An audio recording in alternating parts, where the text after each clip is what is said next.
Assalamualaikum warahmatullahi wabarakatuh. Halo semuanya, apa kabarnya hari ini? Semoga semuanya dalam keadaan baik dan sedang produktif dalam menulis ya. Aku ucapkan selamat datang kembali di podcast Al-Qalam yang keempat ini. Bersama aku, Yuda Abilah dari Prodi Pendidikan Seni Rupa dan Kerajinan 2023. Sekarang di semester 3. Pada episode kali ini, aku akan membahas sesuatu yang sangat menarik dan pastinya bermanfaat banget bagi kita semua, khususnya bagi kamu yang suka menulis. Langsung saja kita sambut narasumber kita pada hari ini. Assalamualaikum Febra, gimana kabarnya? Waalaikumsalam Yuda, alhamdulillah baik. Ya lagi sibuk-sibuk aja seperti biasa. Alhamdulillah, kita bisa bertemu di podcast kali ini ya. Boleh nih Teh Bella memperkenalkan dahulu dari prodi apa sama semester berapa sekarang? Oke. So halo Sahibul Kolam, kenalin nama aku Julfa Bella Liani, biasanya dipanggil Bella. Aku itu mahasiswi UPI jurusan Pendidikan Bahasa Inggris tahun 2021 dan alhamdulillah sekarang udah masuk semester ke-7. Baik Teh, kita mulai ke obrolan kita nih. Pertama-tama aku pengen tahu dulu kesibukan Teteh akhir-akhir ini sama sekarang tuh lagi ngapain aja sih gitu. Oke. Di semester 7 ini agendanya lumayan sibuk. Pertama aku masih ada 5 mata kuliah, jadi masih kuliah dari hari Rabu, Kamis, dan Jumat. Selain itu aku sekarang, di tahun ini alhamdulillah lagi menjalani amanah sebagai Ketua Umum Alfalam. Kemudian di luar dari itu juga semester ini udah mulai penelitian akhir nih, jadi alhamdulillah dari Senin sampai Minggu pasti selalu ada kegiatan, nggak mungkin ada hari santai-santai gitu ya. Apalagi di Alkolam pasti, akan ada selalu, ngurusin banyak hal gitu, terutama sekarang lagi sibuk proker, proker yang, bisa dibilang besar gitu. Selain itu, sibuknya paling kalau ada tawaran freelance dari temen atau saudara dikerjain gitu, Hmm. biasanya bantu-bantuin tugas sesuatu gitu. Tapi itu sesekali aja untuk nambah sebenarnya untuk eksplorasi sama nambah pengalaman aja. Masya Allah banget ya. Semoga lancar terus ya Teh Amin semua ya. kegiatannya dan semoga dimudahkan sama Allah juga. Aku juga mau tanya Teh terkait nama pena Teteh yang namanya tuh kalau nggak salah pena bulan ya. Kota Kota bulan ya. Kalau selain itu juga, kalau Teteh suka nulis genre apa aja sih dan platform apa yang Teteh gunain ya Oke. biasanya? Oke, buat yang pertama, Kota Bulan. Jadi nama pena aku adalah Kota Bulan, ini itu muncul atau lahir waktu 2020, waktu masa pandemi gitu. Hmm. Jadi pandemi itu aku break benar-benar berhenti dari aktivitas dan mulai produktif untuk menulis nih, dan di situ explore gitu tulisan aku. Aku sebenarnya waktu awal nulis itu masih pakai nama pribadi aku, Hmm. tapi ketika mulai rajin menulis tuh teman-teman jadi pada tahu, "Oh kamu nulis ini ya, kamu nulis itu." Jadi rasanya waktu pada saat itu tuh masih malu gitu ya. Ya, ya. Aduh malu nih banyak orang yang jadi tahu tulisan aku. Jadi akhirnya aku, explore nih cari tahu, gimana ya caranya biar aku tetap nulis tapi orang-orang tuh nggak tahu kalau itu tuh tulisan aku. Jadi aku buatlah nama pena, dari situ tuh awalnya banyak pilihan pilihan nama gitu, tapi terpilihlah Kota Bulan. Dan ini tuh, aku mau sharing juga ya filosofinya, sebenarnya tuh agak, pribadi gitu, cukup pribadi. Karena aku dari dulu itu suka banget sama bulan, jadi bagi aku itu bulan adalah simbol kayak kesendirian, ketenangan, dan tempat seperti refleksi diri gitu. Jadi aku ngebayangin gimana ya kalau aku misalnya, gimana kalau ada kota di bulan, terus aku tinggal di sana, pasti bakalan seru gitu, jauh dari keramaian, pasti lebih sunyi dan bisa berhenti sejenak gitu Ya, dari kesibukan duniawi gitu. Dan selanjutnya, genre ya, ya terkait genre. genre. Oke, so kalau genre yang menurut aku itu pribadi nyaman untuk menulis di situ adalah puisi. Aku lebih nyamannya itu di tulisan-tulisan pendek. Kenapa? Karena bagiku, puisi itu kan pendek ya, paling cuman beberapa bait. Tapi meskipun pendek dan sederhana, tapi dia tuh punya bisa ditafsirkan, diinterpretasikan lebih dalam dan lebih bisa dari banyak perspektif gitu. Jadi tergantung si pembacanya, kondisi pembacanya, latar belakang pembacanya gitu. Itu yang aku suka dari puisi. Hmm. Nah, biasanya untuk menulis itu aku uploadnya di Instagram, namanya itu @kotabulan_. Boleh teman-teman Sohibul Kolam bisa follow ya di situ.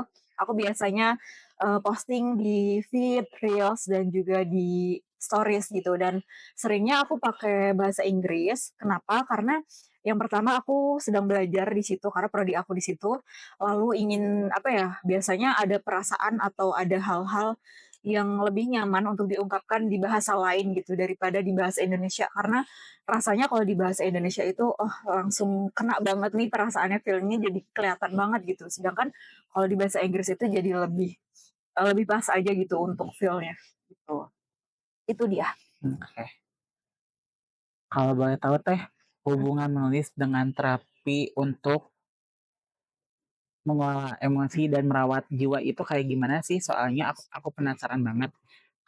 Kayaknya teman-teman Sohibul Kalam juga pada penasaran gimana sih kayak kayak kayak gimana sih yang terapi kayak gimana? Oh, oke.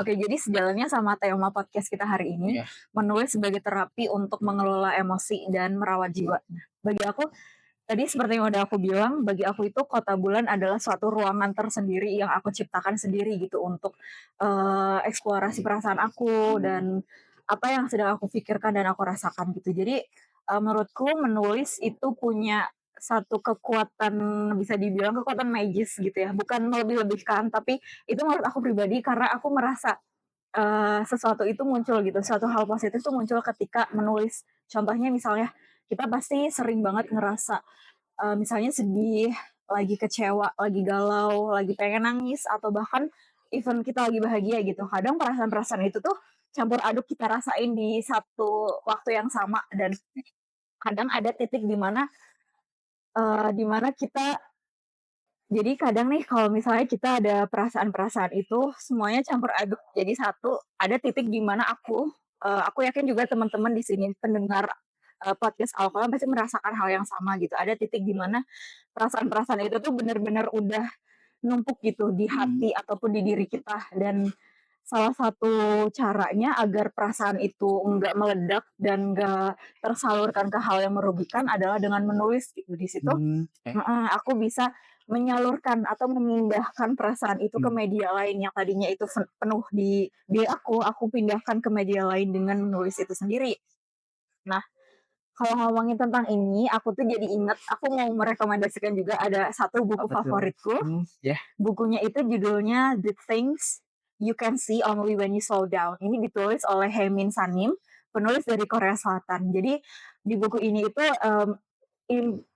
pesan yang pentingnya itu adalah, gimana pentingnya kita untuk berhenti sejenak dari segala aktivitas, atau kita coba untuk slow down dulu, memperlambat langkah kita gitu untuk merasakan apa sih sebenarnya yang sedang terjadi di hidup kita, apa yang sedang kita rasain gitu. Jadi berhenti sejenak untuk mikirin diri sendiri dulu. Nah, di situ menurutku ketika menulis aku merasakan itu. Aku berhenti dulu sejenak dari rutinitas aku biasanya, misalnya ngerjain tugas, kerjaan, dan lain sebagainya. Jadi menulis bisa jadi media untuk apa ya, mediasi. Aku mengenali diriku sendiri, aku mengenali perasaan yang sedang aku alami dan merefleksikan apa yang terjadi sih selama ini di hidup aku gitu. Jadi menulis bisa jadi salah satu jalan untuk mengenal diri sendiri di situ. Nah, ketika kita udah paham nih sama emosi yang kita rasakan, udah tahu, oke, aku butuh berhenti sejenak, aku butuh healing, aku butuh ini, butuh itu, kita udah jadi tahu gitu gimana cara kita, next move-nya, langkah ke depannya kita tuh harus gimana. Misalnya kita udah sadar, "Oh, aku sedih." Kita acknowledge perasaan-perasaan itu, "Aku sedih, aku bahagia, aku butuh ini, aku butuh itu." Jadi kita bisa tahu langkah selanjutnya itu harus kita kemanakan gitu si perasaan-perasaan itu, dan salah satunya adalah dengan menulis, gitu. Wah, Masya Allah banget ya, luar biasa sekali Teh Bella, keren banget pokoknya. Sangat menginspirasi sekali, apalagi buat diri aku sendiri. Kalau dari Teh Bella sendiri ada tips and trick nggak buat penulis itu bisa mengekspresikan perasaannya ke orang lain gitu, gimana? Oke. Oke, ini masih berhubungan ya sama yang tadi jawaban aku juga. Jadi biasanya nih, ini aku speaking based on my experience ya, bukan dari reference dari teori siapa dan siapa, Boleh. tapi ini hal yang biasanya aku lakukan. Tips dan trik untuk mengekspresikan perasaan agar tersalurkan gitu ya, bisa dibilang. Pertama, yang paling utama adalah biasanya aku mengenali diri sendiri dulu. Jadi apa yang sedang aku rasakan kayak tadi balik lagi, aku berhenti dulu, kira-kira aku lagi ngerasain apa gitu. Karena kadang ketika kita lagi merasakan too much overwhelm, kita jadi nggak tahu sebenarnya aku tuh ngerasain apa sih gitu. iya, Lagi bahagia enggak, sedih enggak gitu. Jadi kita berhenti dulu, kita masuk ke ruangan yang tadi aku udah bilang, masuk dulu ke ruangan itu, kita mediasi. Oke, misalnya nih contohnya, aku lagi ngerasa sedih, dan di situ aku meng-acknowledge gitu, aku mengakui kalau diri aku lagi nggak baik-baik aja. Jadi jangan karena, "Oh, nggak mau ah, nggak boleh sedih, nggak boleh gini-gini, nanti jadi negatif ke saya." iya, Nggak kayak gitu ya teman-teman gitu. Tapi boleh kita kita manusia biasa, jadi nggak apa-apa, kita nggak harus selalu baik-baik aja gitu. Jadi yang pertama itu, ketika kita udah memahami diri kita sendiri, apa yang sedang kita rasakan, biasanya aku lanjut ke next part-nya. Langkah selanjutnya aku lakuin adalah journaling. Journaling di sini itu menulis. Tadi kita udah meng-acknowledge nih, "Oh ya, aku lagi sedih, aku lagi happy." Kita tulis nih perasaan itu.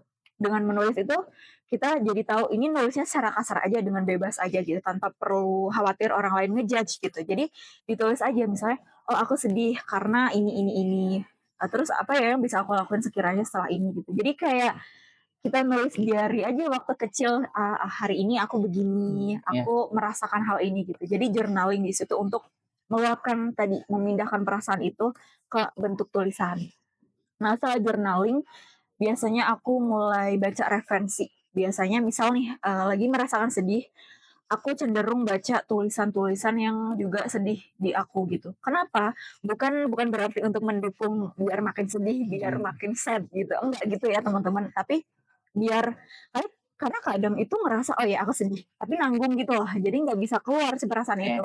Jadi dengan kita baca-baca referensi tulisan orang lain yang mendukung perasaan kita di situ satu belajar cara teknik mereka menulis itu seperti apa, lalu kita juga jadi makin apa ya, menumpuk gitu perasaan sedihnya. Jadi yang tadinya mungkin masih ada di bahu, kita bisa naikin ke kepala. Jadi perasaan sedihnya itu makin full dan bisa kita luapkan. Ketika hal itu tuh udah terisi, ibaratnya nih satu botol, kesedihan itu kalau misalnya belum full pasti kan belum bisa keluar ya, iya, gitu. Jadi harus dipenuhi dulu baru kita bisa melepaskan si perasaan-perasaan itu. Nah, itu biasanya dengan, baca referensi. Setelah itu kita udah tahu, oh udah mau ditulis nih, udah ada niatan untuk menulis perasaan itu, lanjut ke proses drafting. Nah, drafting di sini adalah proses menulis, misalnya tadi kita udah menulis dalam bentuk paragraf nih, si journaling tadi udah beberapa paragraf. Nah, kita sampein di misalnya, oh ya, tulisan ini mau aku arahin ke puisi. Jadi di proses drafting ini biasanya diubah jadi satu paragraf, misalnya kita ubah jadi satu bait. Jadi kita bagi-bagi ke lebih kecilnya gitu, lebih spesifik gitu. Lalu ada proses editing. Nah, di editing ini yang tadinya udah proses drafting mungkin di draft puisinya tuh masih kasar gitu ya, masih oh ya udah masih dengan bahasa yang sederhana gitu. Nah, di proses proses editing ini kita bisa milih diksinya mau seperti apa, terus strukturnya dan layoutingnya dari bentuk si puisinya itu mau dibawa kemana.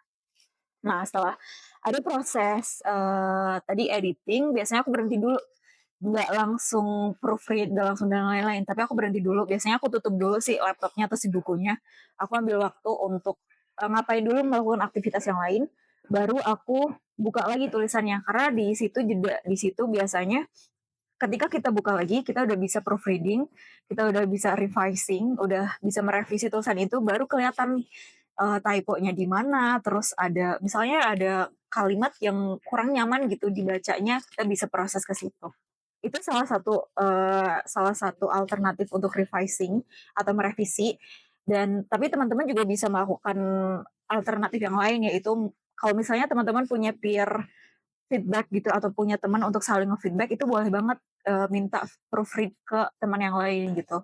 Minta bacain ke yang lain lalu minta feedback gitu. Tapi karena di sini aku itu cenderung kalau misalnya tulisannya belum finish, nggak mau ah jangan ada yang baca dulu gitu. Jadi nunggu finish dulu baru surprise aku udah punya tulisan baru gitu. Nah gitu biasanya aku lakukan adalah diemin dulu si naskahnya, diademin dulu lah bisa dibilang. Nah setelah itu, setelah revisi dan lain sebagainya, aku masuk ke proses desain. Jadi di desain ini aku biasanya bawa tulisannya.